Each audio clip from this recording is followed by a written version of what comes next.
and gentlemen, Mrs. Kari Lake. Oh my gosh, are you all here to see me? Unbelievable. In New York? I love it. Hi, everyone.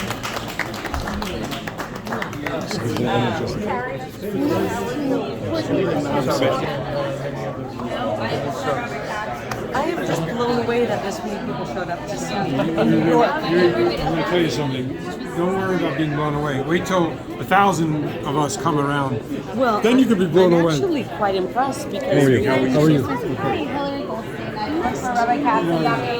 Bruchim habayim b'shem Hashem. We welcome everybody in the name of God. How beautiful, how nice to be everybody together here tonight. Such a colorful crowd and such a beautiful crowd. We know that we are in a time between Passover and Shavuot, the time where God gave the Torah to the Jewish nation. It's 49 days, and in these 49 days, a terrible tragedy happened. A rabbi had 24,000 students that didn't respect each other, they didn't respect themselves, and they perished in the days between Passover and Shavuot. When people get together and they show respect to each other, when people come together and they unite together, that's the best thing ever doing between Passover and Shavuot. We have a beautiful honor tonight having a very famous woman, a woman that advocates for Israel a lot, advocates for the Jewish nation, speaks out for the Holocaust. The time between Passover and Shavuot was a time where I could say my parents' grandparents, my father's grandparents that lived in Romania, my mother's grandparents that lived in Poland, in Krakow, my wife's grandparents from her father's side and mother's side were perished during World War II. And unfortunately, there are people who are denying the Holocaust. There are people who want to tell people that it was never such a thing of hating a Jew, a Holocaust. How beautiful tonight having our guest who screams out and always makes sure to remember the Holocaust, always make sure to scream and go against people that have anti-Semitism in themselves, and always advocating for Israel. Our dear guest from Arizona, Mrs. Kari Lake.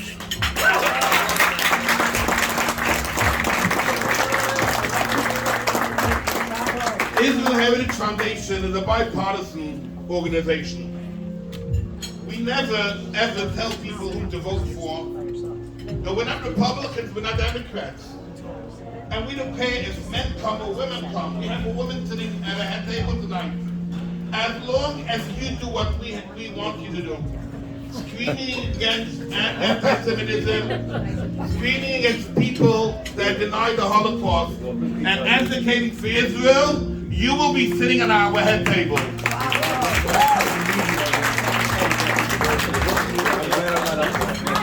I would like to do something very interesting tonight. I would like to pass the mic to each and everybody, and everybody should say in a few-word sentence who they are, and I would like that this should become one big family. I must say, from the second everybody came into this restaurant tonight, it seems like we are one big family. Everybody sees the same, everybody has the same vision, everybody has the same values. And I'll start from my right. I'll introduce my friend Cameron, who will say a few words about himself. His speech is coming soon. But we'll pass the mic and everybody will introduce themselves. And listen, if you have something you sell, be a salesperson. You never know. Your speech will be later. Hi, my name is Cameron Kinsey. I am just so blessed to be here and to be invited by the Israel Heritage Foundation. I've been coordinating with the rabbi on this for a few short days, so I'm very lucky to be here. Thank you, Kari Lake, for joining us and standing up for Israel's sovereignty, standing for the Jewish community. It's such a pleasure to be here with each and every one of you. Don't be shy. My name is Kim Amzalag. I'm the former director of advertising for the Forward and a long-time advocate for Israel for 40 years in New York. Friend of Zed Brenner. Kari, so great to meet you. We thank you from the bottom of our heart. It's delightful to be in this company with people who share our values for Israel, especially on the heels of Israel's 75th birthday. So thank you. We're behind everything you do.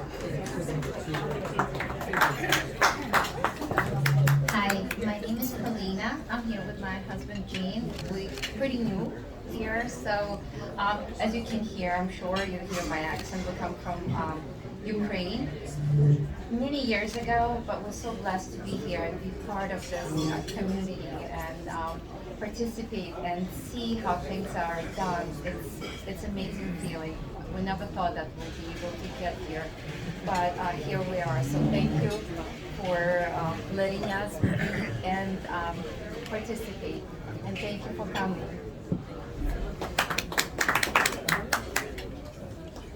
You just heard from my better half. I'm Gene Berkovich, Molina's husband. Doctor. That's not the part is not necessary. As Molina said, it's an honor and a privilege to be here. But we did mention both of us come from families of refuseniks, and I think our parents could never have dreamed that we're going to be here and working on behalf of Jewish people, working on behalf of American people, and supporting people and trying to work along with people from both sides of the aisle that support for betterment of our country and for betterment of Israel and for a prosperous future. It's an honor and privilege to be here with everybody. My dear ones, All I can say is I hear him on the phone all the time, so I'm just here to support him and support the organization. That is doing amazing things for the Israelis and for the American Jewish community. Dodi with my wife Mari, and we'd like to thank you for everything you do for us as Jewish people, and we really appreciate it.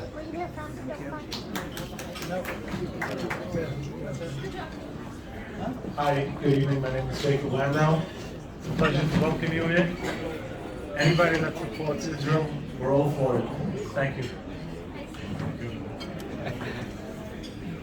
I'm Gordon, and my wife Kari, and my sister Dini, and brother Eliezer. We're here as representatives of the Five Towns Jewish Times, good friends of Dr. Joe and Carol Fager and Rabbi Katz. And we're extremely blessed to have advocates as Kari Lake. We're very excited for this evening.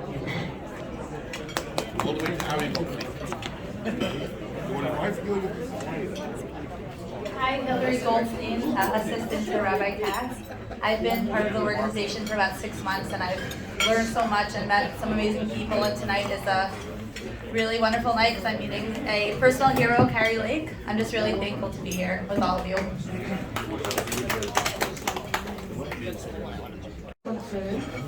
And I think that what the rabbi and Joe Frager are doing is wonderful for Israel, for America. And I'm glad to be here and to hear Kari and wish her good luck. I have an organization called the American Center for Democracy and Economic Warfare Institute, and my new book, The Soros Agenda, is soon to be published. I recommend that you go on Amazon and order the book. You'll find out everything about Soros. Thank you. Mr. Ken Abramowitz.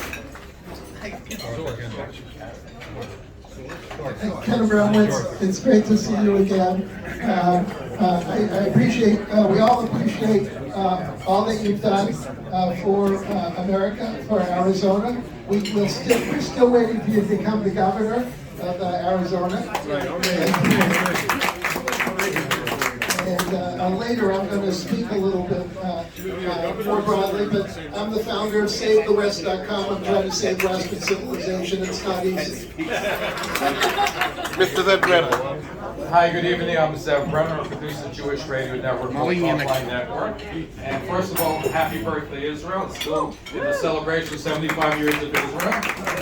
So it's very apropos that we're having the celebration tonight right? At the same time, we're celebrating 75 years of Israel independence. And we need your voices, Kari. We need Dr. Joe Frager, Rabbi David Katz. We need this organization to make sure our voices are heard, because anti-Semitism is growing, anti-Jew hatred, terrorism in Israel. There was a terrorist attack which got very little attention in American media. So it's important that we're here tonight to be all together, to be a strong, united voice for Israel. Thank you for all that you do. Marlene. Thank you, Rabbi Katz, for having me. I would say that, young woman in politics, getting into it, but my goal is really to increase Jewish agency as much as I can, make sure that the Republican Party is representing Jewish values, and that Jewish voices are heard within the party as well. And really, I would say that my job is on top of just Israel education and advocacy every day, really increasing that Jewish agency, making sure we're heard, we're known, we're a minority by numbers and absolute value, but that's the only thing we're a minority in. So. Thank you. Brad Abramson from Philadelphia. Thank you so much for coming here tonight. Great to see you. Yes, of Jonathan. So it's my first Israel Heritage Foundation event, and what I told Jonathan is I'm absolutely captivated, and I'm very sincere and serious about that, around the caliber of people in this room and the dedication to Zionism. It's been something that has been quintessential and core to who I am as a person since before I was born. I've had some phenomenal conversations with new friends tonight, all about that, all about my heritage as a Jew and as a Zionist, and someone that loves Israel and loves freedom and isn't afraid to speak up for that. This is really inspiring to see, and thank you to everyone in the audience for being here as well, and thank you for everything that you did to come here tonight. One and only Jonathan Bergheim, who wakes me up at 6 a.m. and makes sure I don't go to sleep before 1 a.m. Mr. Jonathan Bergheim. Thank you. I'm Jonathan Bergkamp. I'm one of the founders of the organization. I just want to thank Dr. Frager. Look at me. Dr. Frager, I went to Israel with Dr. Frager 6 years ago, one of the greatest trips of my life. Kari, you need to come with us. Where's Ken Abramowitz? Where is he? Where is he? That was the shortest speech Ken's given in his life. Thank God, thank God. But getting to know Rabbi Katz and others in this room over the last 2 years, and the events we did for Pompeo and Pence, and we're doing something for Trump, and it's such an honor to have Kari here, and we're getting nonpartisan. If anyone knows any conservative Democrats, we want them. It's exciting to have a woman up here. We want conservative Democrats. We want everyone who loves Israel. So thank you, Rabbi. Jim. Anyone sitting here? I want you to say who you are. I could sit here? Okay, good. One of the most kindest people I ever met. Jim Grainer, and I'm here through the graces of John Burke. John and I go back through several iterations of my professional life, and it's always interesting, my association with him. And I've been to a few of these occasions, some of the people John mentioned, Mr. Pompeo, Mr. Pence, and had the opportunity to meet Rabbi Katz, and it's been very interesting, and I appreciate very much this opportunity to get to know this organization. Mark, just say your name, that's it, that's all you need to do. I'll be brief. My name is Mark Stewart. I'm just Jonathan Bergman. He's a great person, great neighbor. I can't say more than that, as we all know. Thank you very much. Thank you. Mr. J. Kestenbaum from Lawrence, New York. Thank you so much. I follow Joe. I follow Joe for 25, 30 years, so whatever he does seems to be the right direction. Thank you so much for lending your name and for joining us in support of things where much of the world doesn't always know it's right. But thank you, we know it's right. Thank you so much for your support. Wish you much luck. Mr. and Mrs. J. Goldstein are very shy. They asked me to skip them. Huh? Tina Rubenstein. Karen's sister. Malkiel is a little bit shy. You won't say anything? Me and Sharon Blaustein, we're big fans of you, Kari Lake, and of you, Dr. Joseph Frager. It's an honor to be here. one of most of the people, important people in our organization, the Ryan couple. Carol and Judah Ryan. It's an honor and a pleasure to be part of the Israel Foundation, Heritage Foundation team. We're here as guests tonight, thankfully, but we're looking forward to more and more opportunities to present our forum with special Yashar Koach and Chizuk to, of course, Dr. Frager, Rabbi Katz, John Burkhan, and a special welcome to Kari Lake. Kari, King Solomon says that a good name is better than good oil. Why is that so? Good oil sticks very much, and a good name sticks around very much.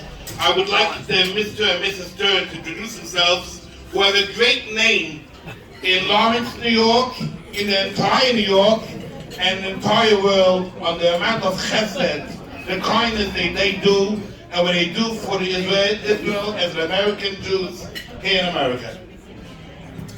So first, Dr.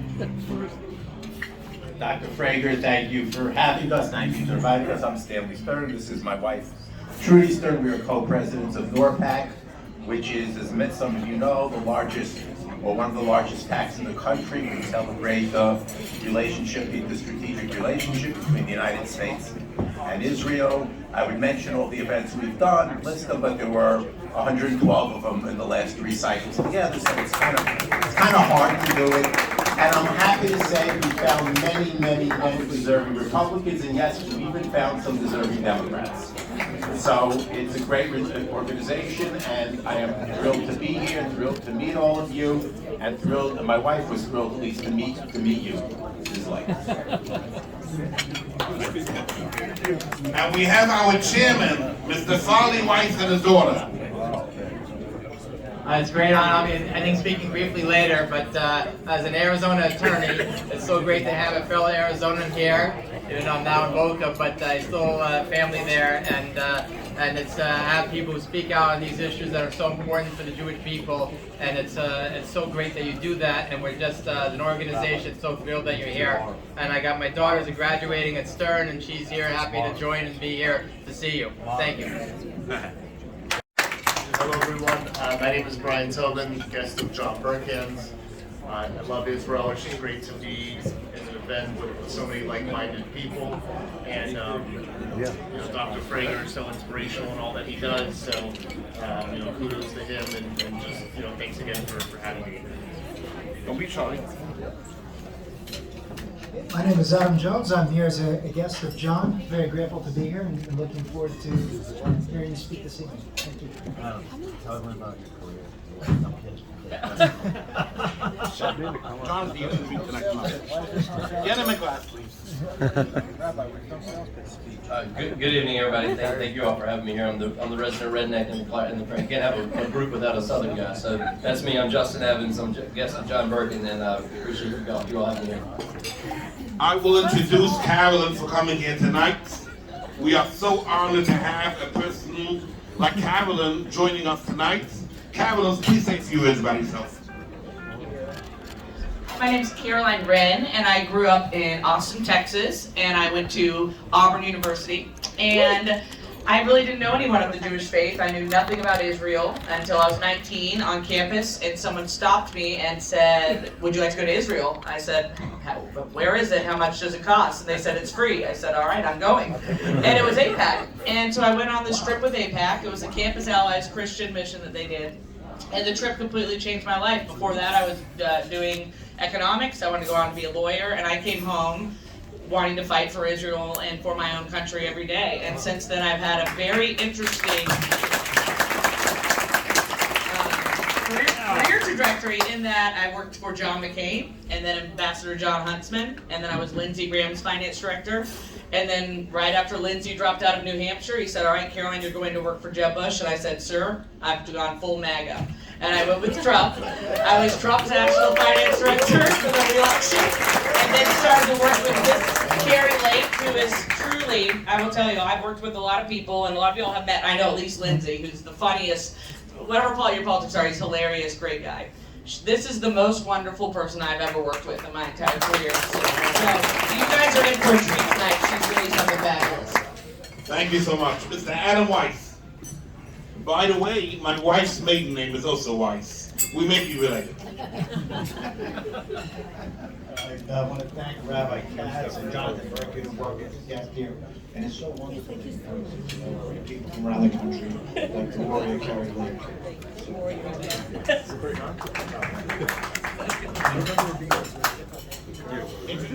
I'm Dory Leweck. I'm a writer here in New York. I want to thank Rabbi Katz. New York Post. My new BFF in Mishpacha for inviting me. And Israel, of course, is extremely important to me, and I believe very important to everyone in this room. And it's really an honor to celebrate 75 years of the modern state of Israel with everyone here. And I want to thank Kari for your support for Israel. It means a lot for you to be here, so thank you.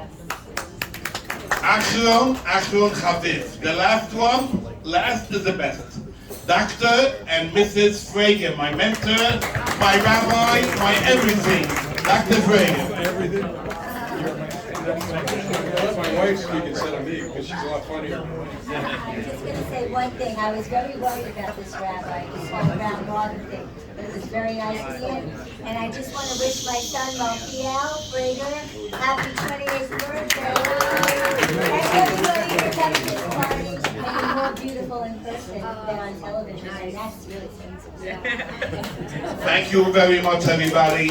And now I will introduce and call up my friend, Dr. Frager, who will start and be the first speaker tonight. Thank you, Rabbi Katz. It's really an incredible honor and privilege to host Kari Lake. I've already told her how I feel about her, and you've all spoken so beautifully about her, and all of it is true. That's the amazing thing, and she stands for truth, and all of us stand for truth. And Jacob, who was our forefather, stood for truth. And there's nothing in the world more important than truth. And we know that when we reach God's world, there's only truth. Olam ha'emes, Olam ha'emet, Hebrew. So we know that Kari Lake is a fighter for truth. And it's so great that God put us together around the 75th anniversary of Israel. Sorry. It's not really the 75th anniversary of Israel. It's 3075 anniversary of Israel. So it's nice to know that we've been 75 years in this era, but Jewish people go back to Jacob, who lived 3,500 years ago, and we don't consider ourselves like, modern. We consider ourselves the descendants of Jacob, of course, Abraham, Isaac, and Jacob. We are the descendants, and we don't always think about it that way. We should, but we are the descendants of Abraham, Isaac, and Jacob. And Jacob made sure to promise us that we would have this state of Israel, and of course, ultimately, the Messiah and everything else that comes with it, which means peace in the world, and everybody happy, and everybody respectful to each other, and of course to the state of Israel and to the various leaders of Israel. You, Kari Lake, truthfully, I didn't prepare remarks tonight, but your joining us tonight, I know, has a major significance, not only on earth, but I think in what we call Shemayim, which is heaven. And I don't do this, and Rabbi Katz doesn't do this, unless we feel there's something very special about this event. And there will be other speakers who will, I think, elaborate on what I'm saying. But we are honored to be in an era where the state of Israel exists, and the Holocaust has risen from the ashes. And the miracle that we know Israel is, every day, it's an incredible miracle with all of its problems. We know that they are judicial reform. Of course we want judicial reform. Who wouldn't want judicial reform? The left decided that they were the judicial reform. but that's not the way it is. The right has the ability to finally become the power that it actually has to become in order, and in America too. You can't have an America with a woke mentality. You can't have an America that is totally in another universe. You have to have an America that follows the norms, and Israel the same. And we're in the fight together. That's why we're here tonight together. We're not, it's Christians and Jews, it's everyone, and Muslims too, by the way. They're fighting with us as well. And you know, I have plenty of Muslim patients, and they all respect me, and they all, what's that? They all get along with me. And they know that we have to create a world that is God-fearing and that is believing in faith and believing in family and believing in values that are conservative values that are pretty much the norm of America and have been the norm of America for 200 odd years. And we just want to bring it all back. And it's all going to happen because truth always wins out. And you are one of the major players, I would say an angel from heaven, that truthfully, an angel from heaven that has been a fighter, because it is an extremely tough world out there right now. I don't have to tell you. When you got into a fight with Scarborough and Mika Brzezinski, that's just a little tip of the iceberg. Mika Brzezinski, you know, Brzezinski, her father, who was Secretary of State, would say if Israel wanted to attack Iran, we should shoot the fighters, those F-16s, out of the sky, so that they couldn't attack Iran. That's Brzezinski. So by your taking on Brzezinski, I'm saying to her, this is the person we need to support. So I'm just saying that's one of the, you know, yeah, they say that you'll be vice president, they say you'll take over Tucker. I mean, all of those things are real possibilities. No, those are all real possibilities. You know, but you're bigger than all of that. You're bigger than all of that. I don't mean to go on and on and on. We have Ken Abramowitz, we have Stanley Stern, we have a lot of people to speak tonight, Rabbi Katz, and you know, I want them to elaborate and to speak further, but this is how I feel from my heart. I have no vested interest. I'm an old man already, grandfather.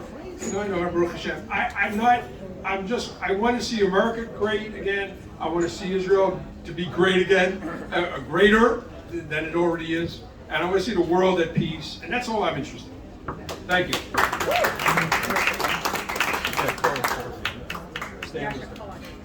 I would like to call up Mr. Stanley Stern to say a few words.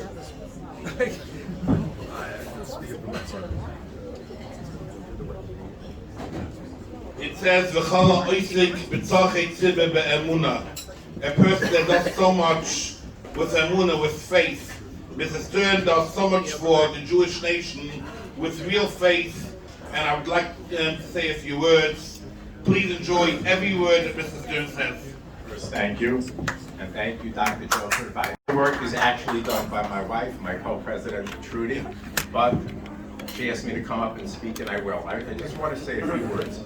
We were in Israel for Passover, and after Pesach, we went on the March of the Living, where we were in a little group that included Rabbi Lau and a whole bunch of Ambassador Friedman, Ambassador Knights, and a whole bunch of other people.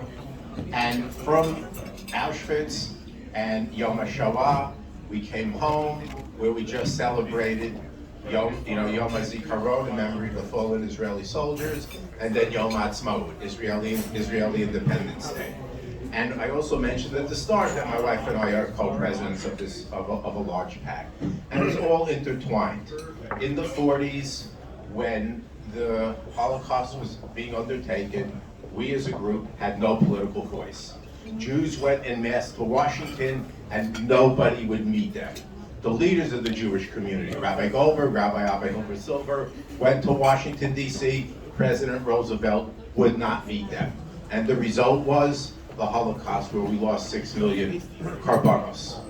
And now, fast forward to the United States today, We've enjoyed decades of unbridled prosperity, and we've developed access. We've developed influence. We've developed some level of power. And that power is important. It's important for our position as Jews in the United States, and it's critical for the safety and the future of the state of Israel.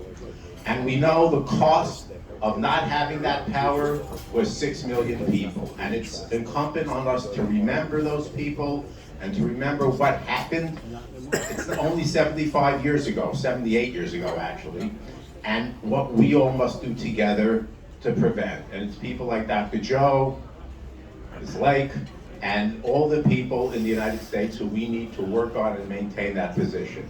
So first of all, thank you for having me. Thank you for inviting me. Thank you for allowing me to say these few words. And I think we must just work together as a people for the sake of America, for the sake of the Jewish people, for the sake of the state of Israel.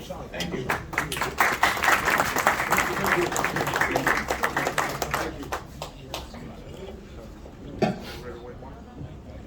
All right. Now we get some, Stanley, thank you. That was unbelievable. I wanted to hear more about your trip to, obviously, Auschwitz. And unfortunately, we have a Holocaust survivor who normally would be with us, Jerry Wardsky, who's the emeritus president of the organization. He's in Florida right now, so he couldn't be with us. Last words out. My mother turned 98 last week, and her trip to Auschwitz was much less pleasant than mine. She went to Auschwitz now? No, in 98? No, she went to Auschwitz in June of 44. Okay. Is she Hungarian? Okay. Yeah. Well, thank God she's alive, and thank God she's outlasted all the Nazis that committed these terrible atrocities and mass, of course, murder. The Holocaust, you know, obviously, I wish Jerry was here because he's 93, God bless him, and he is our emeritus president of the Israel Heritage Foundation. And you will meet him soon. You will meet him. He was a boy in Auschwitz, and he had to sleep in the latrines. In other words, in order to overcome all of he had to actually go into the latrines themselves and sleep there or stay away from the Nazis so he wouldn't be picked up and killed. And he did incredible miracles and saw incredible miracles. And all the Auschwitz survivors did the same. They all saw incredible miracles. And if you ask them how they survived, it's all God's hand. They went to the left instead of to the right, and they survived. It was that simple.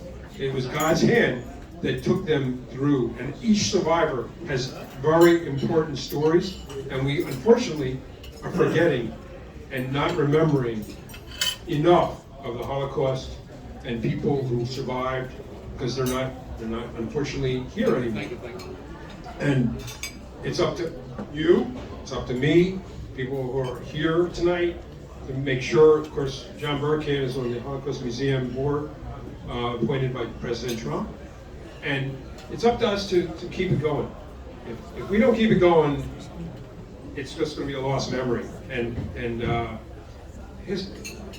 museums are great, but unless the person who went through it speaks from his heart or her heart, it doesn't mean the same.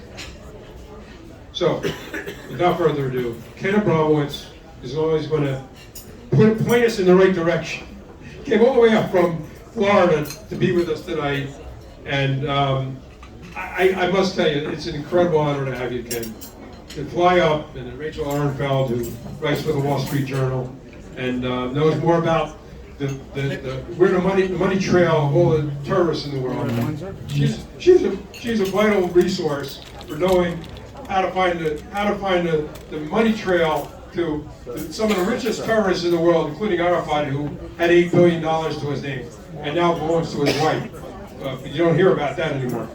Anyway, Mahmoud Abbas isn't too far away from being one of the $8 billion billionaires in the world. But they take all our money and they put it in their own pockets. That's something you don't know. And then they give it to the terrorists to kill us.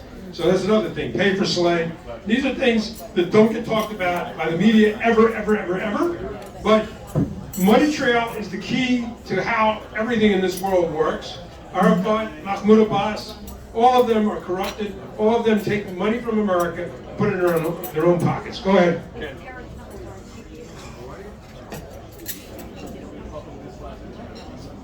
Thank you very much, Dr. Frager. Joe and I and many of us here have been in Israel several times together, and so stay tuned to the schedule and join us in Israel, and you should join us in Israel. When were you in Israel last? She's coming this summer. All right, so come. So what I wanted to do is tell you everything that's wrong in the world today in 3 minutes. And Joe told me I might be able to have 1 extra minute, but I'll try to do it in 3 minutes. Everything that's wrong in the world. Now, I'm going to mention 3 things. When we look at the Torah was nonstop good versus evil. And 95% of the Torah took place 3,800 years ago with Abraham to Moses roughly 3,300 years ago. So 500-year period of time, non-stop good versus evil. And at the end, the good prevailed. But it was a challenge every year, so to speak. Every chapter, we read a chapter every week. Every chapter, non-stop war between good and evil. The people who, using a modern American term, the people who believed in good, the Jews, believe in life, liberty, and pursuit of happiness for 100% of the population. The people who were evil believed in life, liberty, and pursuit of happiness for 10% of the population. Me and my friends, and not for the 100% of the population. So this theme was captured by our founding fathers in the Constitution, Bill of Rights, and Declaration of Independence. So America was founded based on the principle of life, liberty, and pursuit of happiness for 100% of the population. In this battle that we fought in the Torah, we're still fighting today. We think the Torah is like ancient history. It happened 3,300 to 3,800 years ago, 95% of it. It's still going on today. The battle between good and evil is still with us. The prime culprit, well, the Jews face many, many enemies in the Torah, but my favorite bad enemy was the golden calf. The golden calf insurrection took place after the Torah was delivered to the Jews. Moses went up to get the 10 Commandments for 40 days and came down 1 day late. And the insurrectionists, so to speak, created a revolt.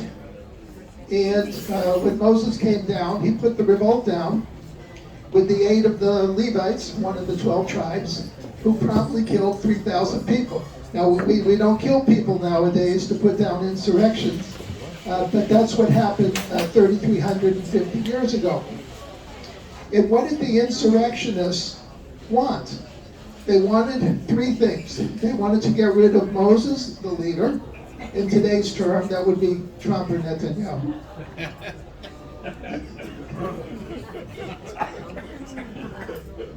They wanted to get rid of the rule of law.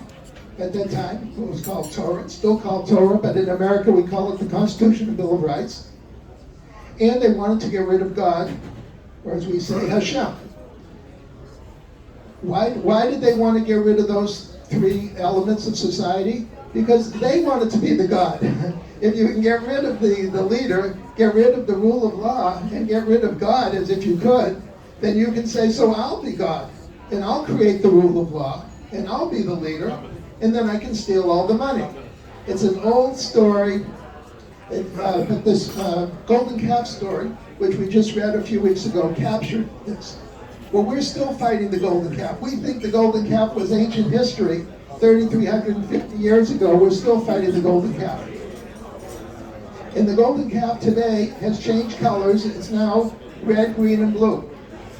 The reds are the communists, the greens are the Islamists, the blues are the globalists. Color-coded blue for the United Nations color. The reds, the greens, and the blues are the golden calf. Just that the golden calf was obviously yellow, and now the golden calf has changed colors to red, green, and blue. Or you could argue there's 3 baby golden calves, one's red, one's green, one's blue, and they're in a little herd together. And this is what we're fighting today. So it's daunting to fight the golden calf, but Moses did it, and we can do it. And one of the things that will help us do it is using our common sense, winning elections, not allowing bad guys to steal elections.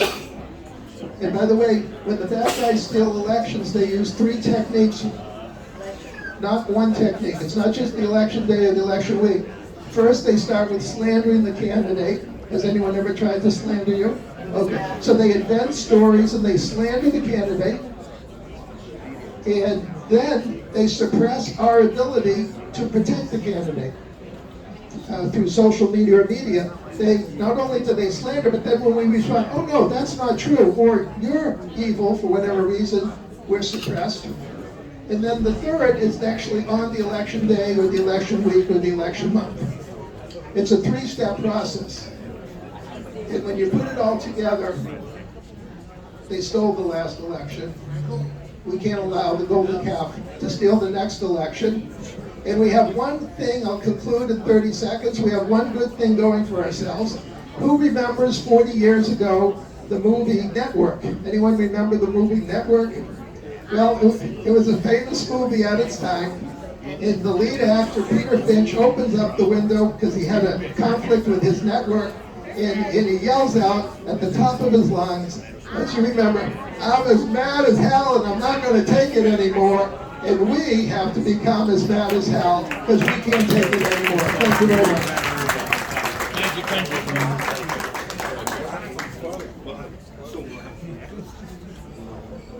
you.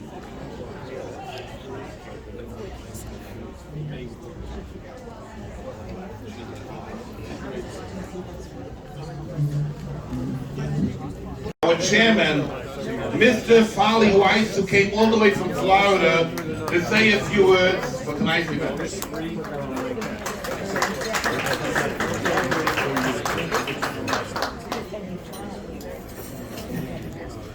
Great honor to be here. You know, as I mentioned a little bit earlier, being from Arizona, I so much appreciate seeing Kari on TV and now seeing her being so well known, so famous and speaking out. And you know, we don't have so many friends, even though it should be a very easy thing. Israel is a top 10 military power, a democracy, an economic power, and a great ally of the United States. The Palestinian Authority pays hundreds of millions of dollars to people to reward people for murdering Americans and Jews. And they celebrate these people as heroes. And it's a decision of who to support or what to do. It should be a difficult decision, but unfortunately the anti-Semitism in America is on the rise. And when we have allies like Kari Lake, that helps us in this great fight to destroy these, to stop these people from harassing Jews, from destroying really the main identity of Americans and what we believe and what we stand for. And so it's such a great honor for us to have you here. You know, we did a press release on Martin Caseta, who is an anti-Semitic person, supports the BDS movement, and Katie Hobbs, the governor of Arizona, hopefully temporarily appointed him to the cabinet, and he was her finance chairman. And during the campaign, Kari spoke out against this, and about how that even Katie Hobbs was against the law in Arizona to stop giving money to having a company that support a boycott of Israel, so having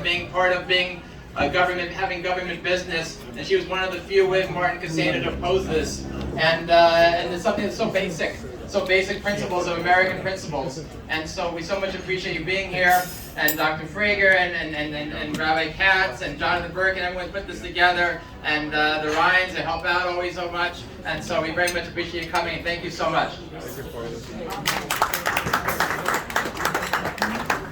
We will take a break. The food will come in right away. I just would like to say a shout out to 2 very important people, 2 couples that help us out all the time, Mr. and Mrs. Judah Ryan. I don't know why they're hiding tonight, but usually they're very seen at all of our events. They coordinate our events.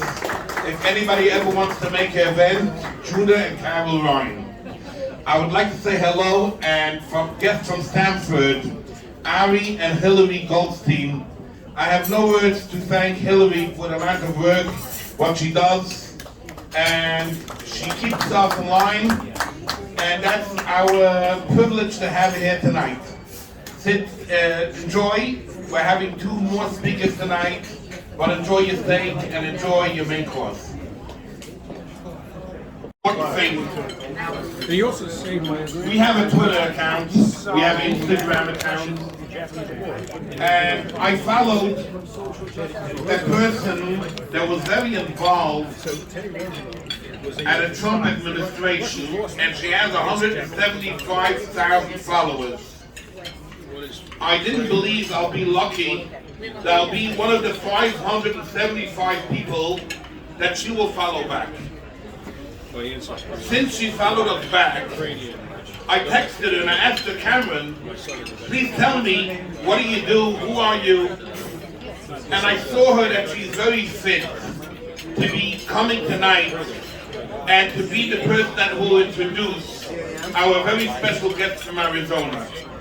So tonight what we're doing is, we're having a person from Florida introducing a person from Arizona in New York. Isn't that something very funny? I will call upon Mrs. Cameron from Tampa, Florida, to introduce our dear guest of honor, Kari Lake.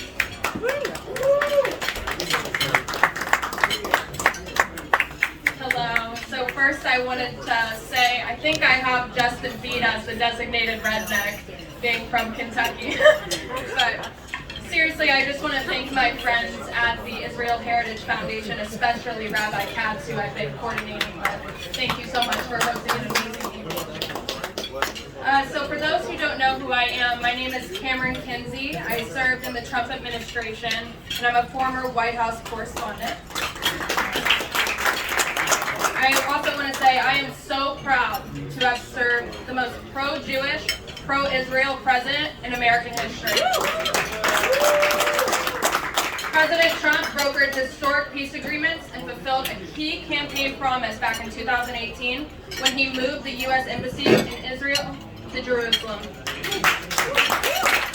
Hopefully we see him back in the White House in 2024. Shifting gears as I progressed through my career in journalism, I was also very honored to have interviewed Kari Lake several times. I began focusing on international relations and national security topics.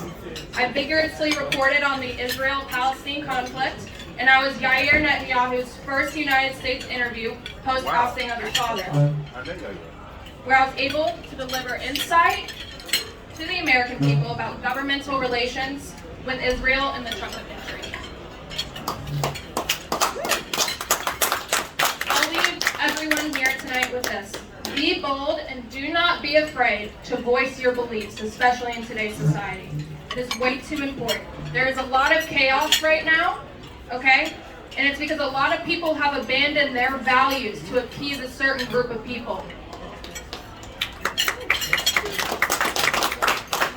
We need more people standing up for Israel's security and vocalizing, combating anti-Semitism. I am honored to be surrounded by like-minded people, each and every one of you who do that on a daily basis, especially the foundation tonight. Thank you. And if I haven't already, I look forward to connecting with each and every one of you. There's some familiar faces that I've already met, but please come up to me, introduce yourself. I would love to meet you. I'm honored to be here tonight. And with that, I introduce to you Kari Lake. Wonderful introduction. Rabbi Katz, it is so good to meet you in person. We have talked on the phone, we have texted each other for months trying to make this happen. And you were one of the first people to reach out to me after that election, that botched, stolen, corrupt election. And I took your call, and you were the most positive human being I had talked to in a long time. And you said, we want to bring you to New York. And we've worked for a long time. Thank you for the invitation, and more importantly, thank you for your patience and your persistence. and Dr. Frager as well. I remember that conversation we had. It was wonderful. I appreciate it. And it's just wonderful. You said it was going to feel like family when I got here, and it truly does. As many of you may know, I am from Iowa originally. I'm the youngest of 9 children. Ready for this, Dr. Frager? You have all boys. We are 8 girls in our family. And 1 boy. And 1 boy. And everyone says, did he turn out normal? Mostly, yes, he did. No, he did turn out great. I have a wonderful brother. I'm blessed to come from a big family. I know the importance of family.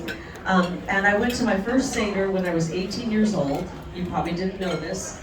My sister converted to Judaism, so when I was 18, I was invited to my first Passover, my first Seder.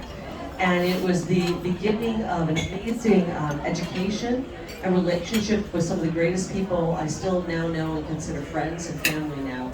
And I ended up marrying somebody, my husband, Jeff Halperin, he's right over here, who half of his family is Jewish. So I have a great love for the Jewish people. And I have a great love for Israel, and I'm just so honored to be here tonight. So thank you, everybody, for welcoming me. Maybe we should start with happy birthday to the living, breathing miracle that is Israel, right? 3,000 years old, but she doesn't look a day over 75. 75 years ago, thousands of years. Think about that. Thousands of years of prayers were answered. With the creation of Israel, the Jewish people returning to their homeland. We think we're in tough times right now, guys. I've been praying really hard. I mean, I pray all the time. I've been praying since I was a kid. Thankfully, my grandmother and my mother and father taught me how to pray. The Jewish people were praying for thousands of years. They never lost faith. They never lost faith. And we can learn a lot from the great Jewish people because we're in a time right now where we need that strength and that faith. You know, during the campaign, first of all, how I even ended up in politics is quite a miracle. I walked away from a career, a really successful, illustrious career as the main news voice in Arizona. For 27 years, I was the newswoman, a broadcast journalist. I was at the top of my game when COVID struck, and I just went, I don't like what's happening here. I want to tell the truth, and I was starting to feel that I couldn't speak the truth. And my relationship with the people of Arizona was too important for me to tell half-truths. Let's just face it, a half-truth is a fancy name for a lie. And a lot of half-truths were told during COVID. So I made the difficult decision to walk away from my career. I worked so hard, I put myself through college, worked so hard to get to that position. I was walking away from a 7-figure contract. And thank you to my husband, Jeff, for allowing me to do that. He saw me too many days.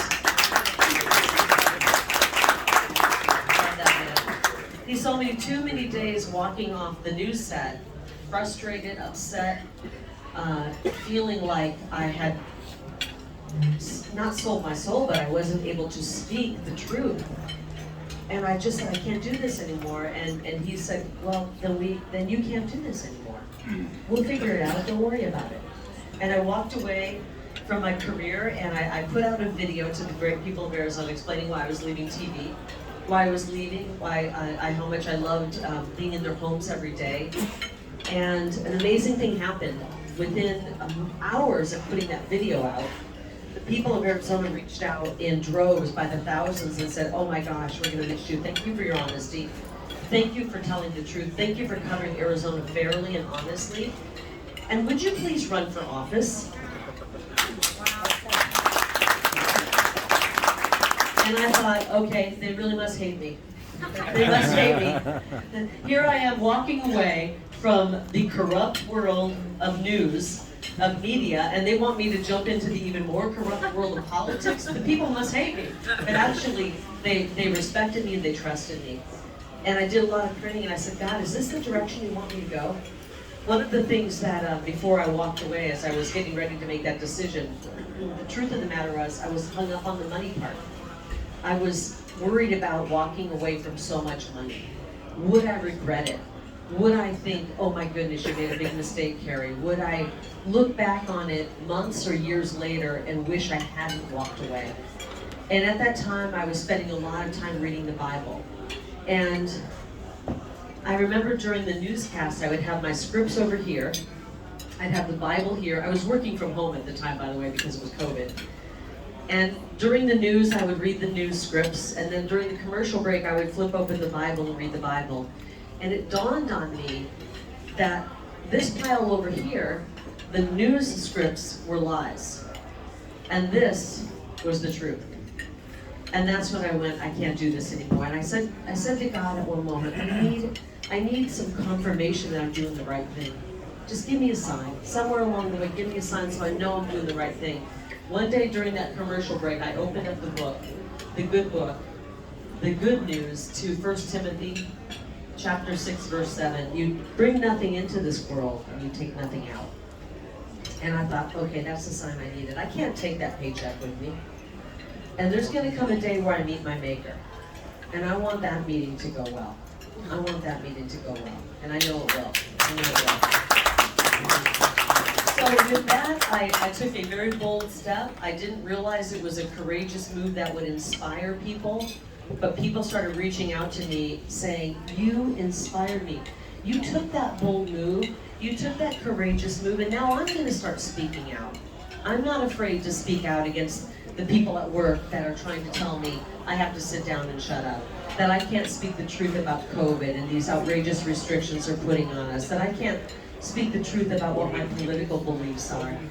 And that little courageous move had a ripple effect with the people of Arizona and frankly around the country. And I think we're all figuring that out. When you take a courageous move, when you speak the truth, you actually are helping other people find the courage to also speak the truth. We need the truth now more than ever. I really believe we're in a phase right now, guys. In my opinion, we've got about a year and a half to pull this thing back from the edge. I don't know where the world will be if we let America fall. And just like America has supported Israel, I know Israel and I know the Jews support America. We're at a time where we have to come together as people. This is beyond Democrat and Republican. It goes way beyond Democrat and Republican. I think we're at a time right now where we're looking at a globalist agenda, which is not going to be good news for America or Israel, versus Americanism versus freedom. And I think we got to come together in this next year and a half and fight for that. Really hard. So we ran the most amazing campaign. Caroline actually came into the campaign just after your trip from Israel. And for the first 3 weeks, all she talked about was Israel. So I am going to make that trip to Israel. I said, can we talk about the campaign, Caroline? She's like, but I just had the most amazing trip to Israel. And I know you've been there several times now, and Caroline has been such a blessing coming into the campaign with all of her political experience. But we came in and I said, I want to speak the truth. I want to secure the border. I want to bring back sovereignty to our state of Arizona. We have a wide open border in Arizona, and they're trying to destabilize our country. They are moving people in. We have no idea what their backgrounds are. Actually, unfortunately, we do know some of their backgrounds, and they're not good.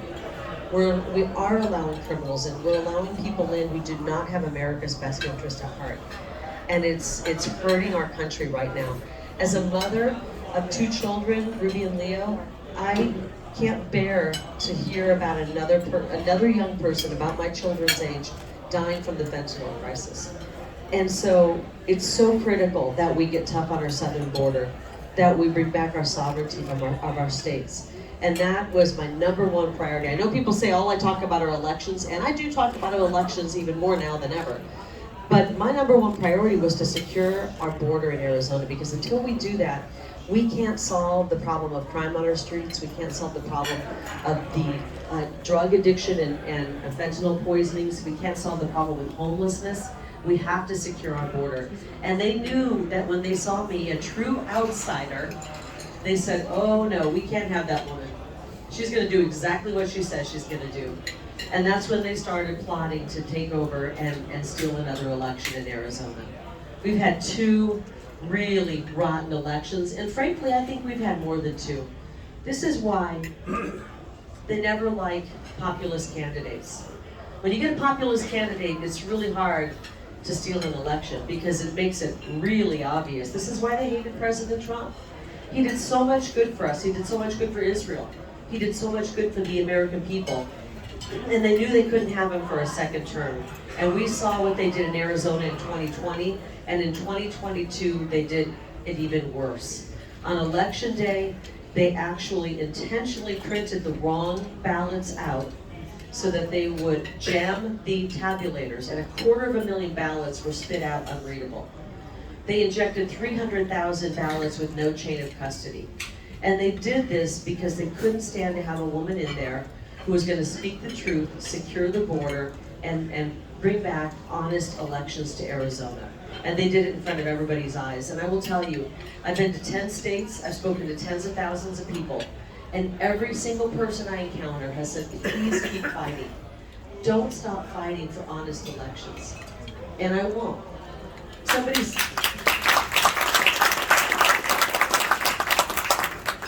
How do we get the candidates in that we support, that the people support, if our elections are being rigged? How do we get candidates in that respect Israel, that support Israel, if our elections are rigged? And so I'm not willing to back down. We're taking this all the way through the courts. My favorite people in the world right now are lawyers. I'm telling you that right now. There are so many, there aren't enough patriotic lawyers, but I have a few of them. And I'll tell you the strength and courage it takes to be an attorney working on a election case right now when you're being threatened with sanctions, you're being threatened that they'll take your livelihood away. We have a few good lawyers with us who are willing to fight this because they believe this is the fight of our lives to save our country, to fight for honest elections. And so I have a real appreciation of some of the patriotic lawyers out there, and they are on our team, and we're working hard. We're going to take this through the Arizona courts. We're still alive. We still have a couple of court cases to go, and then we're going to take it to the United States Supreme Court, and we are going to bring fair action to America. We absolutely do. We talked a little bit, one of the speakers tonight talked about the 10 Commandments, and that really, I think it was the blueprint for the United States Constitution. That was God's word on how we should live. And I think there is an attack right now on the 10 Commandments. Anybody else feeling that right now? I'm trying to tear that down. They want complete chaos on the streets. They want the destruction of the family. They want our boys to think they can be girls, our girls to be boys. They want to take away our rights as parents to raise our children. And they want the government to take over. And we've got to get some strong candidates in there who are going to fight for these things that are right. We need to start fighting for what's right and what's truthful.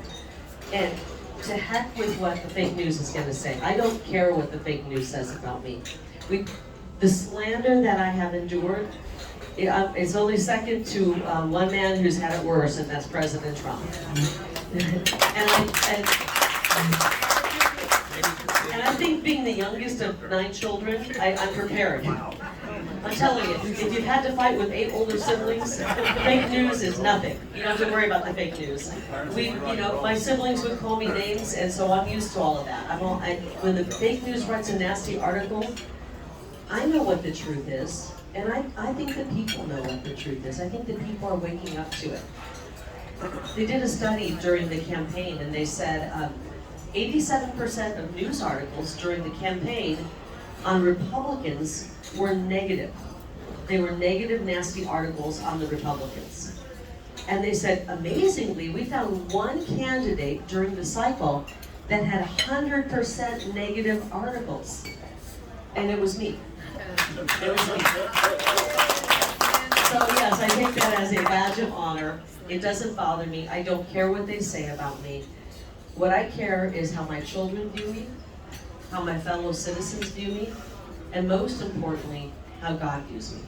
And we have to get back to that. I don't think it's this that we've got to bring God back into our hearts, our homes, into our culture. But we need to get that message out beyond this room. This room gets it. We need to get that message out beyond this room. I think our children are even longing for that. We've seen, we saw this revival that was happening in, I think it was Asbury. I don't know if any of you saw that. Our children are longing for a connection to God. They're longing for that connection to God and a longing for their faith. And I think we have to do better. I'm not saying this room, I have a feeling this room is doing a great job with making sure that their children are staying connected to their faith and their heritage. But we need to do a better job at getting that out and how important that is, and not backing down from that fight. This is a fight we've got to stand up the next year and a half, and we've got to take the fight. And I'm willing to take the hits. I'm willing to take the slander. None of that matters. What matters is that we protect the United States of America. Because without this ally for Israel, I worry about the entire world. And during the campaign, I used to pray, and I would think, God, why did you put me in this position? How did we end up not only running for office, but leading a movement in Arizona? And it was quite a movement. I mean, everywhere we went, we had massive crowds. My opponent didn't even come out of the basement. She didn't debate, she wouldn't talk, she wouldn't do interviews. And we had every type of Arizonan with us. We had Democrats with us, independents, Republicans, moms and dads, grandmas and grandpas, students, single people. They were all with us because they saw and knew somebody wanted to return the government back to the people. And they got on board, and we worked our butts off for 525 days. And so to have this thing taken from us on November 8th in such a bold way, they didn't even care. They didn't care that we saw it. They just took it right from us. And they just basically said, we dare you to do something about it. And they figured that this newbie to politics, this fed up mom who just dared to step in and say, I will be a citizen politician and I will run for office. They figured I would just back down because I was so new. But they did not realize that I was the youngest of 9 children and I was up for a good fight. And so I refused to back down. I refuse to back down. We will get justice in Arizona. And I believe that will bring us justice in Arizona. So I remember praying quite a bit and asking God sometimes, why did you put me in this position? And then I would remember the story of Moses, the reluctant leader. Thank you. I need water. How did you know that? It's a rabbi. He knew that. I would think about Moses being the reluctant leader, begging God, no, not me. Why me? I stutter. I can't do this. And he turned out to be the greatest leader. And I think that we can all learn from Moses that we may not feel that we're up for the fight at the time, but God put us here for a reason right now. God put Moses there for a reason. And that same God that parted the Red Sea is with us right now. I think we forget that we're here, we're present on this planet, on Earth, and we have the same God with us that was there 3,000 years ago. And he's with us right now. And so when we get down, I know that I've had moments where I am down. I am strong, but there have been a few moments, just a few, not many, but I have been down. And I just pray to God and I say, I know that you placed me here for a reason. And if you put us in a difficult position, and when you know, the Jewish people know that more than anyone, when you're placed in a difficult position, God has placed you there.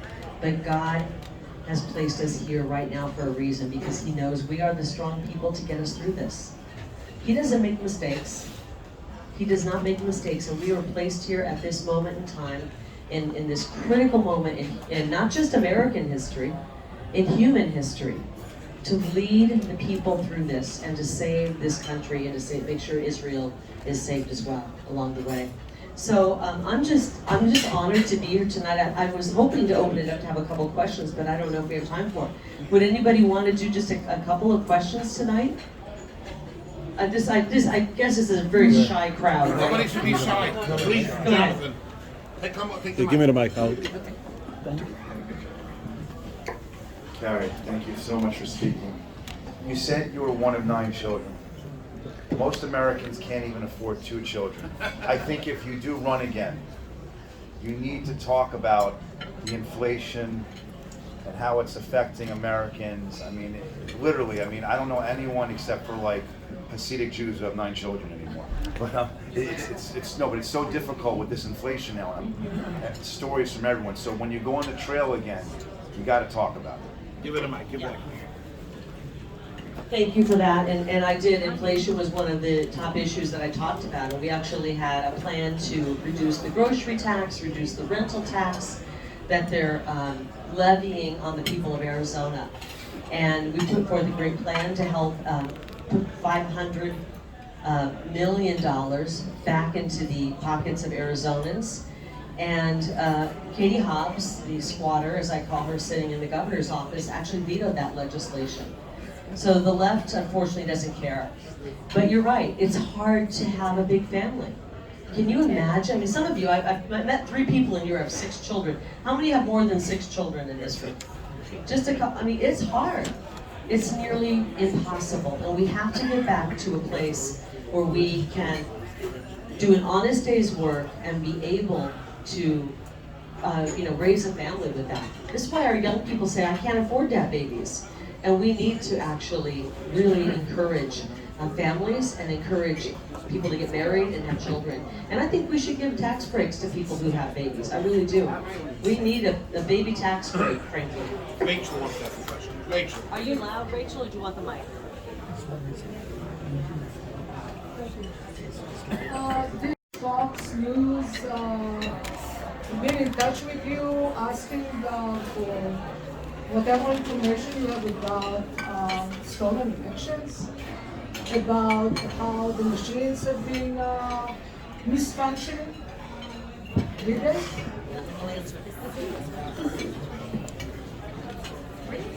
Thank you for that question. Did anybody from Fox News or let me expand that out. Does the news really care about stolen elections? No, they don't. I mean, there's a couple of networks do OAN, and they've been punished for that. Newsmax will talk about it a bit. I've been told that I'm the most dangerous guest to have on, that you have to have permission to have me on. That's true. They're so afraid of us talking about stolen elections. Now ask yourself why. Have you ever seen them lose their minds more than when somebody says, we gotta take a look at the corruption in our elections? I've never seen it. That's a taboo subject. Taboo. Yet you can talk to 5 and 6-year-olds in school about sex and changing their gender. That's not taboo anymore, guys. But it's taboo to ask questions about corruption in our elections. And this tells me that we are directly over the target, and this is the reason we have the problems we have in this world. And how many times, raise your hand if you've ever watched, your elected officials in DC and said, how in the heck did that person end up there? They're a moron. I mean, have we all said that at least once? Maybe a million times? But yet, it makes me start to wonder, maybe they really shouldn't have ended up there. Maybe they really weren't voted in. We've got to start looking at our elections. I've been interviewed by journalists in Japan and Australia, and I said, are you guys really following Arizona and me and, all the way over in Japan? They said, oh my goodness, yes. Because guess what? Our elections are messed up here as well. We are not free people if we do not have honest elections. This is really the fight of our time. And I'm willing to take it. We have to. The news media doesn't want to cover it. But I go on anyway and talk about it. As President Trump says, you ask Kari about the weather, she'll find a way to talk about the elections. You ask her about her children, she'll say, well, they're doing great, but I can't really feel good about things for them because we have stolen elections in America. And I just talked to President Trump last night. It was Melania's birthday. I saw him at Mar-a-Lago. He sends his best wishes, by the way. And I have never met a fighter like that man. We are so blessed to have a leader like that. I said to him a few times, ago when I saw him a couple months ago, we were walking back from his office to his residence in Florida. And I just said, thank you for your fight. Thank you for staying in this. It must be miserable. And he said, well, what the heck are we going to do? We have to do it. The only way we lose is when we quit. And I'm not quitting, and he's not quitting. And we're going to keep working forward. On that note, you hinted at it earlier, but what do you say to people, the American people, who do feel demoralized? These spirits, have been crushed, probably, frankly, by design, and who feel like their will has been denied in 2022 and beyond, and maybe, when it was on Monday afternoon. What do you say to people who do want to throw in the towel? your voice is suppressed. What do you say to people who are feeling demoralized, hopeless? It's easy to get that way right now. We look around on the streets and we see despair on our streets and we say, how is this happening? How is the moral decay happening? They're going after our babies, they're going after our kids' minds, and it's really easy to get down. But I see something a little different happening. I see people every day waking up. And you know, when we hit tough times, guess what happens? Sometimes we get down on our knees and pray. And sometimes when things are going well, you just go, okay, God, thanks, hey, great. When things are going tough, you're down on your knees and you're praying, and you're much closer to God, and I think people are coming closer to God, and that is a huge win for all of us, a huge win. So we have that, but we also have people who are now learning more about the corruption. Had we not had a brash New Yorker come down an escalator in June of 2015 to wake up the world, we wouldn't know about this corruption. And as painful as the past several years have been, I'm glad I know about it now. Because how do you defeat corruption if you don't know about it? How do you find where the criminals are who are behind the corruption if you don't see them? And we are waking people up and we're showing them. It's painful to be here in this moment, but I'm just blessed that God placed me here in this moment. I think He placed me here for a reason, along with each and every one of you. And we have the ability to really change the world for the better. And I think we will. I don't just feel hopeful about our case, I feel confident in our case. And yeah. So one more thing really quickly. We're gonna come through this. I believe that, I think all of us have a strong enough faith to realize that God is going to be victorious. God will be victorious in this. But we're on God's time, right? It's not our time. So I have complete faith that we're going to win. We've got fighters like President Trump. I'm a fighter. Everyone in this room is a fighter. We're seeing stronger people in Congress now, finally standing up and fighting for us. And everywhere I go around the country, people grab me and say, thank you. Do not quit. Do not stop this fight. And that tells me, even here in New York City, I figured I might be met with protests. Maybe somebody would, pour a glass of water over my head or throw something at me. I've had 6 people since we got into town a couple of hours ago come up to me and grab me. One guy got in the elevator and said, I'm here from Bangladesh. When I immigrated here, I was told I had to be a Democrat. And then I woke up and I'm following you. Thank you for fighting.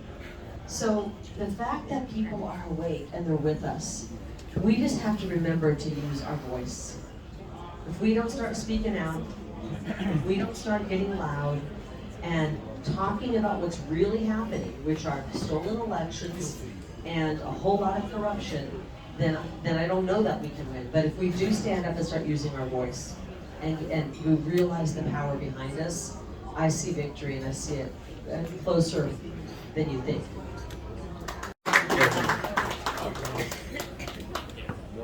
First of all, thank you for your wonderful words. Curious to know, when you spoke to President Trump, did he ask you to be his vice presidential candidate? But the question I really want to ask you, though, is you mentioned your sister converted to Judaism, you had exposure to the Seder, the Passover. Yeah. Prior to that, had you had any friends with Jews, any connection with Judaism in Israel? Well, I told you when I was 18, I went to my first Seder, and prior to that, I'm from Iowa. I'm from a small community in eastern Iowa.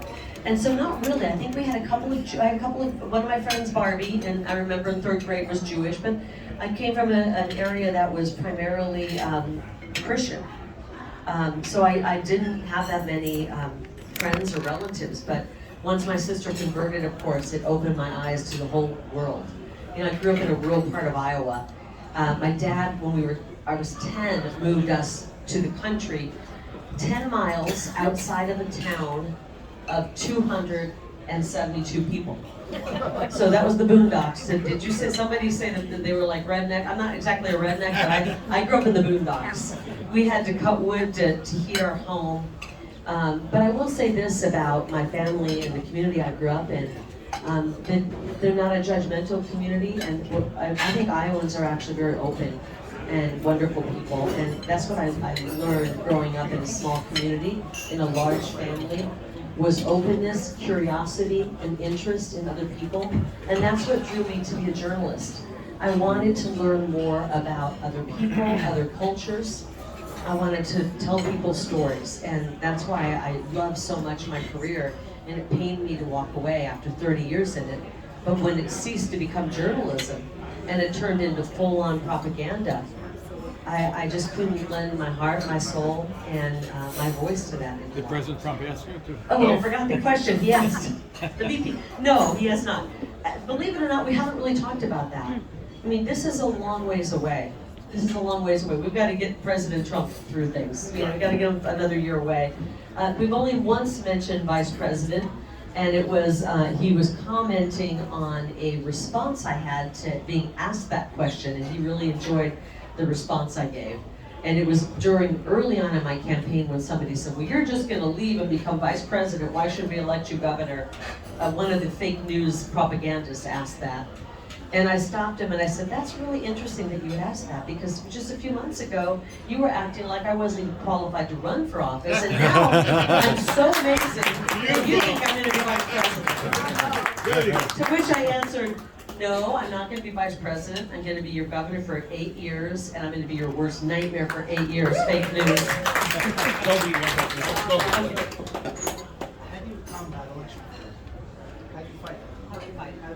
He said, how do you fight election fraud? Well, you fight it by fighting it, and not laying down and letting them steal an election and scampering off, okay? When you are the victim of a crime, and it wasn't just me, believe me, it hurt. 525 days, I put everything I had out there. We worked harder than any candidate in the country. We led, I believe, a perfect campaign. The media tried to say all she talked about was the elections. That's not true. My number one issue was the border and our children and protecting our future. And they were, covering me with the most negative coverage you can imagine. I had nearly $60 million of attack ads launched at me. And we still have the biggest, greatest movement in politics in Arizona history.